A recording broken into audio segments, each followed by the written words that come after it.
Міська у нас велика дата, а не якась цятка. Русинській родині ся сповнила вже ціла десятка.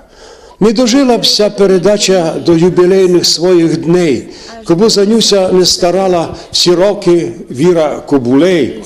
Ну, за всі труди вона грошей не заробила, а й бо Хосен про всіх русинів великий зробила. Бо без цієї передачі до цієї днини многі без нас забили, ось вони русини. А Вірочка їм усе напоминать, що нам Духнович уповів. Був русин, єсть і буду, бомся русином родив. Многі і налем русин з любов'ю і надією всю передачу позирають в уторок, в неділю, бо про знаних русинів усі ці 2 днини Віра вказує і говорить аж по півгодини. Завдяки цій передачі люди в краї узнавуть про русину креативних, що русинським путем йдуть. Закончимо поздрав призивом до вшитких русинів. Частуємо фурт Віру Кобулей і підтримуємо русинську родину. Такими файними поетичними шориками поздоровив русинську родину поет Іван Сидор. 10 років, мало хто, це много. За цей період творча група підготовила більше 520 програм, а й це великий труд не лише авторів і ведучих Віри Кобулей та Оксани Розман, а й режисерів Алли Авраменко, Вікторії Левчак, Олександри Мазур, Сандри Глущенко, Тетяни Буракової, Наталії Попюк, Габріели Фізер, операторів Володимира Дуди, Юрія Купара, Іштвана Товта, Тетяни Плотнікової, Романа Вігіша, Михайли Пожеги. Помагали русинській родині звукорежисери Степан Кучмаш, Артур Булина, Олег Шарков, Олександр Балега. Не було би так приємно позирати, якби уют у студії не сотворили наші художниці Тетяна Маркович та Лариса Ізекова, котрі нашому телебаченню присвятили ушиткою своє життя. Много челяди трудилося над сотворенням нашої програми. Ушитких не перечислиш, а й в усі ювілейні дні ми їмся низько кланяємо, бо про важність цієї програми для позирачів говорили многі чистовані людкові. Мені вважається дуже символічним той факт, що наша всіма улюблена програма «Русинська родина» нашого краєвого телебачення відзначає рівно в таке світле християнське свято Пасха свій ювілей – 10 років свого заснування. Ну що таке 10 років? В історії це взагалі миттєвість. В житті людини це дитинство, але в житті програми це великий відрізок часу, це вже творча зрілість, бо не кожна програма сягає такого свого віку. Я дуже люблю програму, освічуюся в коханні сьогодні цій програмі, намагаюся завжди слідкувати за всіма передачами. І мені здається, що величезна роль цієї програми полягає в тому, що вона виховує у нас великі почуття, великі патріотичні почуття до нашої маленької отчини. Та не віриться, що вже 10 років цієї передачі русинської родини. Повірте мені правду, що страшно много зроблено. Зроблено много, тому що розкривається процес, щоб бачити, що ми є творчі люди, народ, що ми існуємо ще, существуємо. Дуже приємно. То потім, знаєте, такі передачі фантастичні були зроблені Віру Кобулейку, як про закарпатський хор, про наших діячів творчих, письменників, самодіяльних колективів. Тобто той дух закарпатський, наш русинський дух, дякуючи цій програмі, ми кожен чувствує, що ми є. А це велика задача, розумієте? Тому що люди починають розуміти, що наш язик, наш звичай не соромно забувати, бо це є корінь нашого народу. А цей процес якраз, дякуючи програмі «Русинській» і передачі, ми маємо радість і гордість. І, навірно, що дав Бог, щоб існувала ця передача і надалі, тому що це дуже великий хосен приносить нашому народу. Ту чудову атмосферу пов'язую одночасно із роботою. Мені була призначена робота. На перший період, розумієте, доварювати їсти, бо йшли у полі родичі і нести в канті на такої або іншої поле. Потім пасти корову, потім труски упорядковувати. Тобто кожен раз я був озабочений. Коли приходила субота, то треба було приводити порядок цілий двір і вулицю, наздовж і вулицю по той лінії межі, як наш будинок. Це дуже цікаво, тому що ціла траса, як тут казали, чинених, вона була упорядкована. Не треба було спеціальних таких комунальних служб, тому що кожен газда мав то і по вулиці упорядкувати. Так моя задача була вже в дитинстві упорядковувати двір і вулиці теж. Так що в неділю до церкви, а після служби можна було і футбол побавити. Так воно складалося життя, і кожен раз, чим коли став чоловік, так вже інший мав роботи. Зрозуміло, що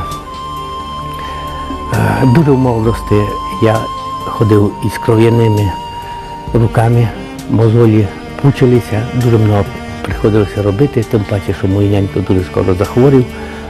Залишилося газдуство, чи колхозу не було газдуство на жінок, і мені приходилося дуже багато робити. Я тепер, наприклад, коли думаю, дуже вдячний, тому що та робота мене сформувала. Щиро вітаю творчий колектив передачі «Русинська родина» з таким славним ювілеєм. Багато зроблено за ці роки, багато пройдено ними шляхів, і надзвичайно приємно, що вони все-таки роблять дуже багато для збереження культури, автентичності, для збереження ментальності нашого краю. Хто би подумав, що 10 років тому, коли в перший раз вийшли в ефір «Русинська родина», що то не фігля, а то серйозно. 10 років пройшло як один день. Але ми на невидимий результат тої роботи. Сотні передач, які відображають справжні глибинні тенденції нашого русинського етноса, показують наші таланти, наших думаючих людей, наш прогрес у тому, як ми себе почуваємо в Україні. Це своїми людьми, це чужаками. Я думаю, що то все пройшло недаремно. І нині ми видимо, що результат просто перевершив всі наші сподівання.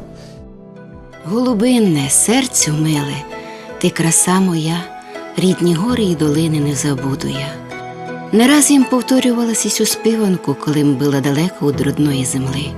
Вона мене наповнювала спраглу душу такими красними учуттями, гиби напилимся студеної води з гісімчиної кірниці. Істинно дума жону приказує зумно учиношний дикий кмин, який рендешно розрісся при путі коло моста. Повімте же, колись давно до тої кірниці ходили люди мити очі, аби їмся зір вернув. Ти маєш правду, бо я ще помню в дійстві про себе розказувала бабка. Многі люди у давні часи мали надію лим на Бога і природу, котру создав Всевишній. Може, тому й були здоровіші. То правда, бо повірі вам дається, колись люди знали, яку травичку, від якої хвороти заварити, а пакся зазнали, возомнили себе богами і їмся удняв розум. Поднимався я у верху вишній конець, а там мене зустрічав от рясно зацвілі лютики, ромашки, шовшка то щавель. Боже, яка то і краса, аж ми дух спирать. Шиковно на дарабах киваються сусіди, аби встигнути дашту починити, заки не є дощу. Я позирав на розквітлі трави, чічки, і гиби очищався у дваржської суєти і набирався цілющої енергії. «Ей, жоно!» – чув голос бумбака, котрий примостився на розквітлій ромашці. «А це знаєш, чом тося називать село Голубинне?» Та правда же знав. Колись давно на вершку жив піп із сім'єю. Якось син панотця повадився звідцьом і спустився у долину ріки і став там жити. Люди виділи, що в долині тепліше і легше жити, бо більше є води, та й переселилися до сина. А там у верболозах на березі ріки Пині водилося много голубів. Та от них і пішла назва Голубинне. Археологічні розкопки сповіщають, що то й було поселення ще в 4-3 віці до нашої ери, а документально село вперше згадують у 1420 році. Я легко у ходу вступав у горі берегом моєї вулиці, що веде в моє родное Гучало. Зазвідаєте, чомся так називать? Та би потук Гримівка дуже голосно дзюркоче, гучить. Завто народ і назвав всю вулицю Гучалом. Ну, а й бояся не творю, що мало поезії усі в назві. Важно, що про мене все майкрасна земля у світі. Ви не вірите, та побзирайте самі, як красно зацвіли трави, чічки ярні. Я люблю кожну травичку, кожну чічечку. Та позирайте, як рясно у траві розрослася незабудка. А це знаєш, чому вона ся так зве, каже мені комуничка. Ні, ну та послухай, колись давно богиня Флора спустилася на землю і стала роздавати імена кожній в травиці, чітці. І гиби всім роздала, і вже хотіла йти геть. А той чує тихенький голос: «Не забудь і мене, Флора, дай мені якоїсь ім'я». Обернулася Флора і нікого не видить. Уже знов хотіла піти, а й бо чула опять голос: «Не забудь і мене, Флоро». І той богиня увиділа у траві маленьку голубу чічечку. «Добре, – повіла Флора, – будеш незабудку. В'єдно з ім'ям я наділяв у тебе чудотворну силу. Ти будеш вертати пам'ять тим людям, котрі начнуть забувати своїх ближніх і родину. З того часу ся маленька голубенька чічечка розцвітає май перша у яри, нагадуючи нам про рідну землю, на яку мися родили. Помніть і ви, телепозирачі, про своїх рідних і маленьку отцюзнину». Ну, а як фахівець, мені хотілося би відзначити ще одну дуже серйозну сторону діяльності колективу цієї програми, креативної роботи цієї програми. Це розповіді про творчість наших художників. І що мені надзвичайно сподобалося, це попри те, що тут дуже серйозний професійний підхід в аналізі творчості того чи іншого художника, до речі, не обов'язково русина, це може бути художник, який тут приїхав сюди, тут проживає, тут знайшов свою другу батьківщину, так би мовити. І що попри те, що дуже серйозно підходили до аналізу творчого, до особистісного такого аналізу творчості художника, обов'язково розкривалася роль того середовища, в якому художник формувався і в якому творив. Тому що саме це середовище, саме ця екзистенція художня в нашій області, вона, звичайно, робить великий вплив на розвиток того чи іншого майстра. Ми, русини, дуже раді, що у нашому краї Закарпатській області збереглася довгий час передача «Русинська родина». 10 років, як вона вже існує. І ця передача нагадує усім, хто знає добре історію нашого краю, нагадує, що русини були є і будуть, що вони мають прекрасний менталітет, вони мають пісні, свій язик, свою мову. І важливо, що вона не пропадає.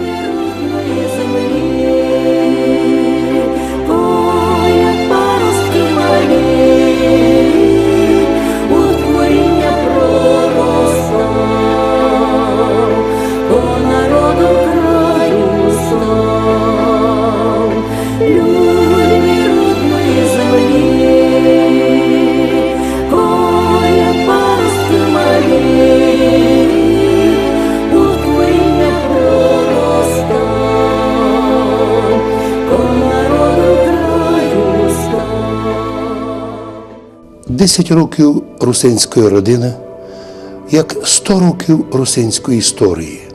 Так би сим повіли за благодатну передачу, у якій ми увиділи самі себе, наших людей, чим багата наша челядь.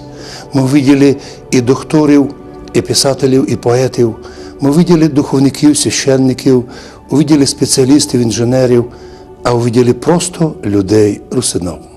У тяжкий час ми свідчимо про те, що ми любимо все, що лише Боже є, а головне є нашу русинську бесіду, яка вже 1150 років царствує у нашому краю під Карпатами. Но має інтересно було, що у цих передачах русинської родини ми увидели образ і русинської жени, або по-церковному женщини. Ми увидели, що то та, який образ ми носимо, і материнський образ, і жіночий, якраз вона стала школою русинського язика. Саме саме з дитинства ми видимо, як діти переймають від матері майже 50 тисяч слов русинських. А це значить, що коли то увиділи, як ото красно передається через передачу «Русинська родина», ми лише дякувати Богу можемо і прекрасним організаторам передачі, що ми увиділи самих себе.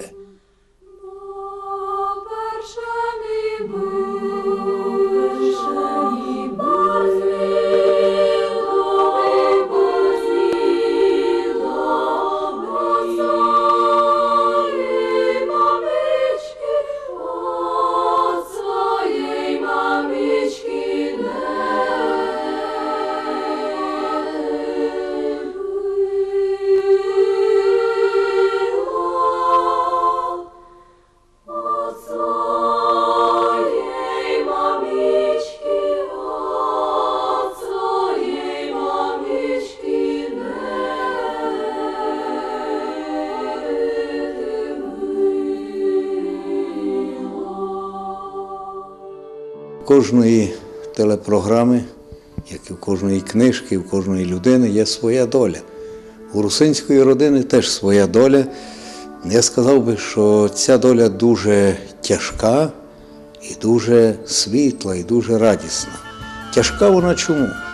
Тяжка тому, що натхненниця цієї програми і основний трудівник цієї програми Віра Георгіївна, вона взяла на себе дуже тяжку ношу, визначила для себе надзвичайно складні завдання. То, про що ми говоримо вже роками, десятиліттями, з різних трибун проголошуємо, берегти народну творчість, зберігати для майбутніх поколінь, красу наших традицій, звичаїв, обрядів, пісень, легенд, казок і так далі, і так далі. Ми дуже успішно говоримо, але толку мало. А вона нічого не говорить, зате робить уже впродовж 10 років у своїй русинській родині то, про що ми говоримо.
Пусти мене до комори, там, де сама ночуєш. Гей, дана, гей, дана, там, де сама ночуєш.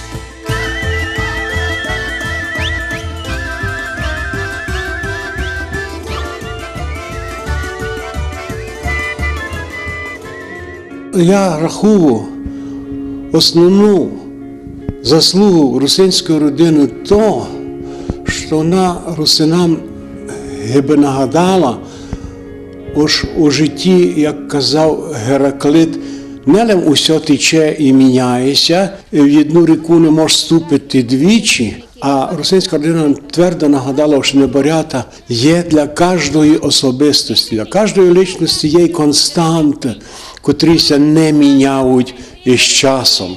До таких констант належить отцюзнина, отець-мати, національність твоя, твій рідний язик, віра твоя. І це все когось з нас забивать, то можна казати, що він як личність не состоявся. Він блуд. Ми не сміємо забувати ці речі. І благодаря русинській родині ви нам нагадуєте кожен тиждень подвічі, ось ми русини, аби ми все пам'ятали. Я знаю, мама мене збере, зварить скоро рано до зорі яєчка, та я у вузлик та бігом, а там очередь. Дуже красно писала, я в неї навчилася. Потім прийшлося в мене по роботі так, учити других, я діточок уже вчила. Ну, а тепер уже теж сиджу вдома і приносять, і я мушу писати, і вчити, і показувати, як ото дуже інтересно, молодь дуже зацікавилася. Особливо, коли вже кладуть у краску. А як то ви робите? Ну, можете поділити. Поділюся, за що ні. Я дуже рада, коли когось хочеться навчити. Перед тим, що треба? Яйця якісь Яйця зварити. особливі якісь? Білі треба. Дуже білі, тому що кольори потім дуже ясні, гарні. Якщо покладете в голубу, і вона голуба. Якщо в розовий, то розова. Якщо яйце таке є бурое, коричневе куриці, ну, то яйце не дуже придатне для писанки.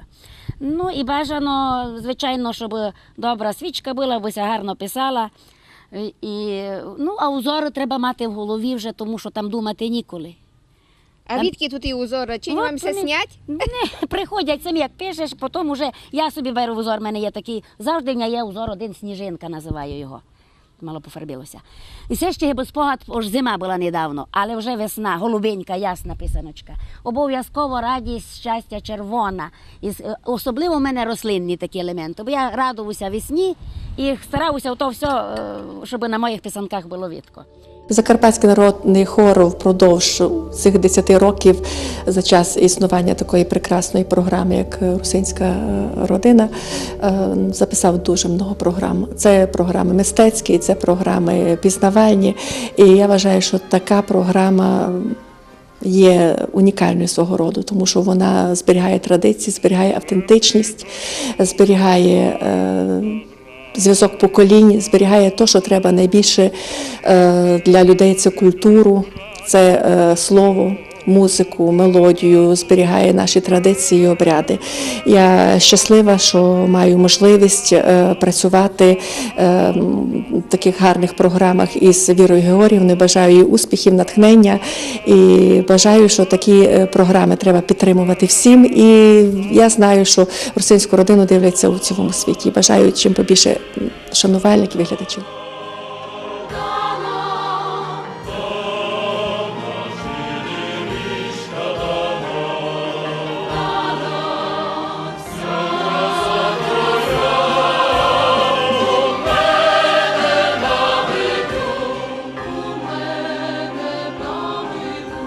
Стелиться туман над двором, лягає на груні, за горами далі гори синіють вдалині, а над ними хмари плинуть, наче вівці в полонині, наче вівці в полонині. Пасуться навесні.